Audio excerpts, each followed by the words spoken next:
Bonjour à tous, on est avec Mélanie qui était volontaire au Pérou l'année dernière avec ESCSF et on va lui poser quelques questions. Quels étaient tes premiers sentiments quand t'es arrivée au Pérou et que tu as dû rejoindre le centre du CIMA?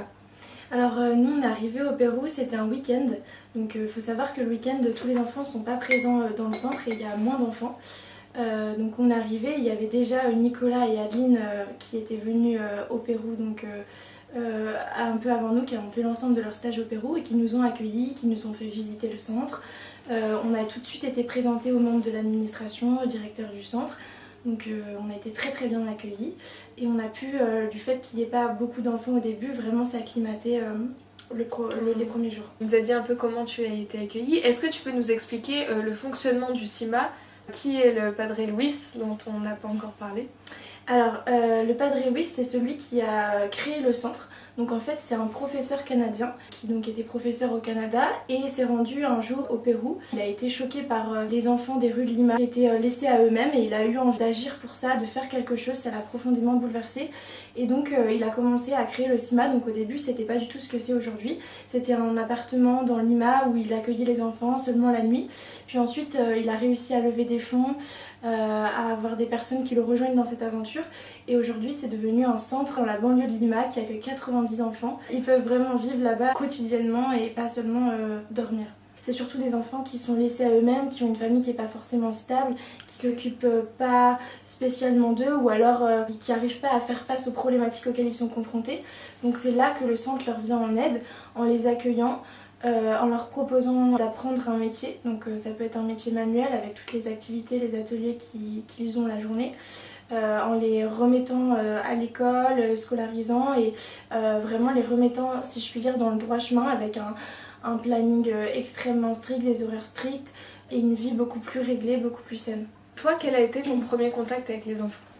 Alors nous, notre premier contact avec les enfants, je me souviens, la première fois qu'on a vraiment parlé avec eux, c'était à un petit déjeuner, donc c'était le lendemain de notre arrivée je crois, et on était donc sur la petite table où on prenait tous les jours nos petits déjeuners, et il y a un enfant qui s'appelle Rolré qui est venu nous voir et qui a joué aux cartes avec nous, et c'était la première enfant à qui on a vraiment parlé et on a vraiment commencé à nouer des liens avec. Est-ce que tu avais des appréhensions du type est-ce que ça va bien se passer? Comment ça va se passer? Bah en fait oui, on avait des appréhensions et c'est pour ça d'ailleurs qu'on a eu une formation par France Volontaire, donc le deuxième jour où on est arrivé, qui nous ont vraiment expliqué quelle devait être la position d'un volontaire dans un centre ou même dans une mission. Et donc c'est vrai que c'est pas facile en fait de trouver sa place en tant que volontaire parce que faut pas être trop proche des enfants, parce qu'il faut aussi penser que nous après on s'en va, on reprend notre vie alors qu'eux ils restent là, donc il faut pas qu'ils s'attachent trop à nous. Mais en même temps, on est là aussi pour les aider, pour apprendre à les connaître, pour vraiment s'immerger dans leur vie. Et donc on a envie de parler avec eux et tout de suite ça peut créer aussi des relations de proximité. Il y a plein de paramètres sur lesquels il faut être vigilant, mais dans l'ensemble ça s'est très bien passé et il n'y a pas eu de soucis particuliers. Mélanie, qu'est-ce qui distingue concrètement ce centre d'un foyer? Alors ce centre c'est pas du tout un foyer et il a pas du tout pour vocation de l'être. En fait c'est vraiment un centre de réinsertion sociale pour des jeunes qui sont partis pour X raisons à la dérive dans des dépendances à la drogue, aux jeux vidéo ou d'autres addictions en tout genre. Et donc je pense que ce qu'il faut souligner c'est vraiment l'approche très innovante de ce centre parce qu'il faut savoir que c'est un centre dans lequel les enfants rentrent volontairement. Donc parfois c'est leurs parents qui les emmènent, mais dans tous les cas, dès qu'ils rentrent, il y a un entretien psychologique avec une psychologue du centre pour vraiment voir si eux ils sont volontaires pour changer, pour se réinsérer et si c'est vraiment une démarche qui leur est propre. Et ça change tout parce que ça les rend vraiment acteurs de leur propre réinsertion, ça les place au cœur de leur propre processus de changement et c'est très novateur. Ok, et en 2 mois au centre pour les mineurs abandonnés, qu'est-ce que toi et l'équipe ESCSF avez réussi à mettre en place? Alors en fait la mission se décompose en 2 parties. Donc d'un côté on avait la gestion quotidienne du centre et on avait des tâches quotidiennes qui nous étaient assignées. Donc on était par binôme, par exemple moi avec Adèle, on a travaillé sur prospecter des petits commerçants à Sénéguia ou aux alentours pour les convaincre de devenir parrains du CIMA, donc développer ce programme de parrainage. On a aussi travaillé sur un projet pour faire venir des touristes péruviens et pas forcément péruviens pour vraiment visiter le centre, apprendre à connaître les ateliers et aussi voir aussi les démarches durables qui sont faites au centre. Parce que par exemple, il y a l'hydroponie, il y a une culture d'hydroponie. Donc en fait, l'hydroponie, c'est une culture hors sol, donc on cultive les plantes au-dessus du sol et on leur apporte les sels minéraux, les nutriments dont ils ont besoin. Ok. Voilà. Et donc vous avez mis en place l'hydroponie? Non, en fait c'est pas nous qui avons mis en place l'hydroponie, c'était un projet ESC Sans Frontières d'il y a quelques années. Et nous en fait ce qu'on a tenté de mettre en place avec Adèle, c'est en fait un espèce de parcours, un circuit pour les touristes pour qu'ils viennent et qu'ils découvrent les initiatives durables qui sont faites au CIMA et les activités, les objets qui sont réalisés par les enfants. Et donc ce circuit passait par la culture hydroponique, mais il y a aussi un jardin où ils cultivent un potager. Il y a aussi tous les objets qui sont créés par les enfants. Donc par exemple les enfants fabriquent des sacs en tissu sur lesquels ils peignent et en fait ces sacs en tissu ils sont vendus et ça permet aussi de lutter contre l'utilisation de sacs en plastique. Donc c'est une alternative durable. Au Pérou c'est assez novateur. Et le gros projet de cette année en fait c'est de mettre en place des panneaux solaires pour rendre le centre plutôt indépendant au niveau énergétique. Est-ce que tu peux nous en parler un petit peu? Ouais, donc j'ai dit donc il y a deux parties. Donc là j'ai parlé de la première partie qui correspondait aux tâches quotidiennes, à la gestion, l'aide à la gestion quotidienne du centre. Et la deuxième partie, c'est le développement du projet de panneaux solaires. Donc c'est un projet qui avait déjà été initié l'année d'avant à nous. Et donc nous en fait notre année on a en amont récolté des fonds, préparé le projet, etc. On a été en contact aussi avec des ingénieurs de l'université de Lima, une prestigieuse université, donc des contacts qui avaient été développés par Anna qui est une ancienne de Sans Frontières et qui était à l'époque où nous on est venu au CIMA en VSI.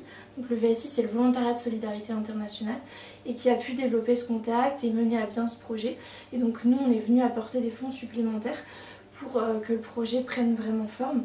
Et nos fonds, ils ont permis d'acheter tout le système électrique qui rend les panneaux solaires efficients.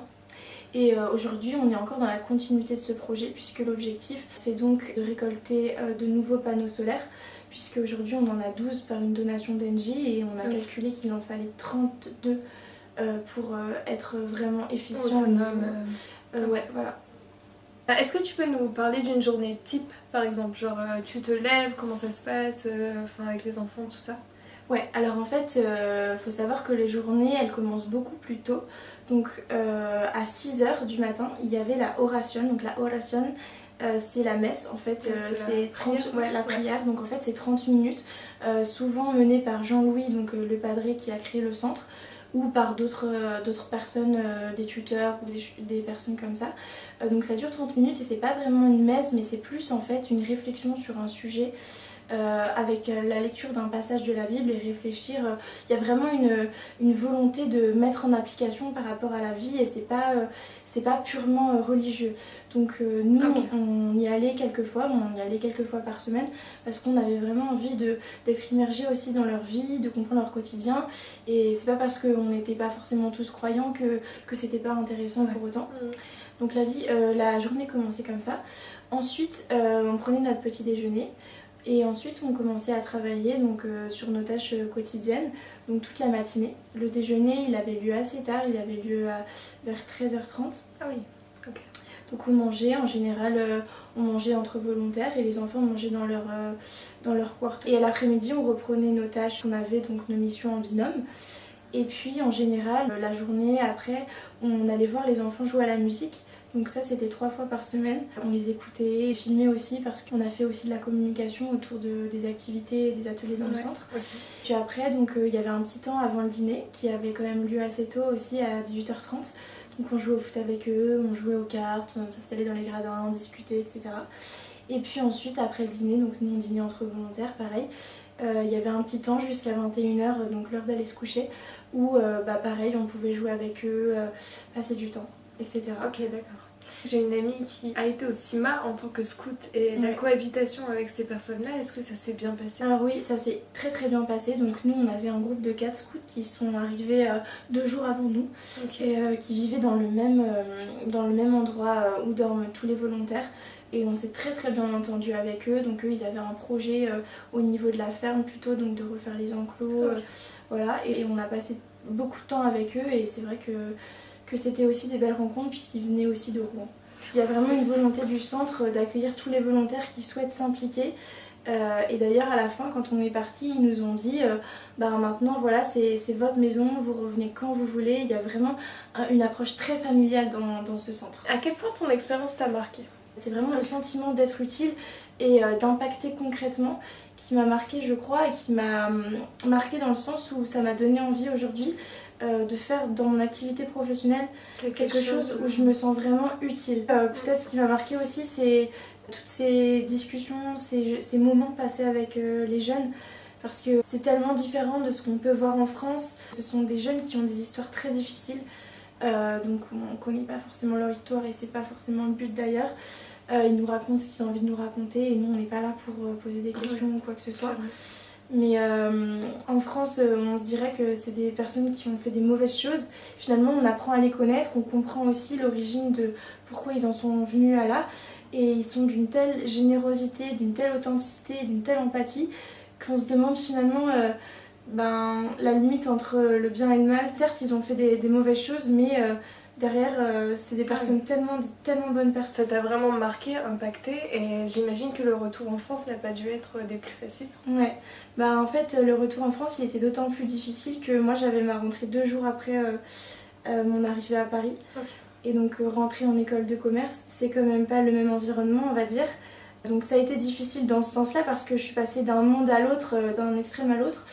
Mais en même temps, ce qui était bien aussi, c'est que mon année elle a commencé en PEA en tant que vice-présidente de l'association et ça m'a beaucoup aidée parce que ça m'a permis de continuer à agir même en revenant en France. Merci beaucoup Mélanie. De rien.